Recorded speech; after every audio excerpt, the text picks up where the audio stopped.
दोस्तों आज सबसे बड़ी बात बताने वाला हूँ खेसारी लाल यादव एग्रीमेंट के मामले में। तो दोस्तों वीडियो के अंत तक जरूर देखिएगा, हमारे चैनल को सब्सक्राइब जरूर कीजिएगा। तो दोस्तों खेसारी का एग्रीमेंट मामला बहुत तेजी से चल रहा था, तो अब इसी के बारे में बताऊंगा।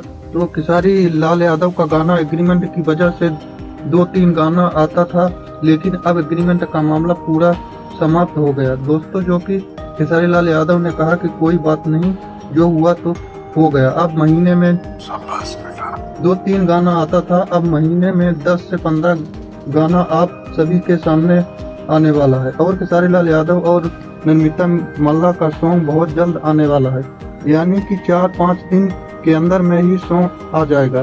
तो दोस्तों खेसारी लाल यादव जी का धमाका बहुत बड़ा होने वाला है।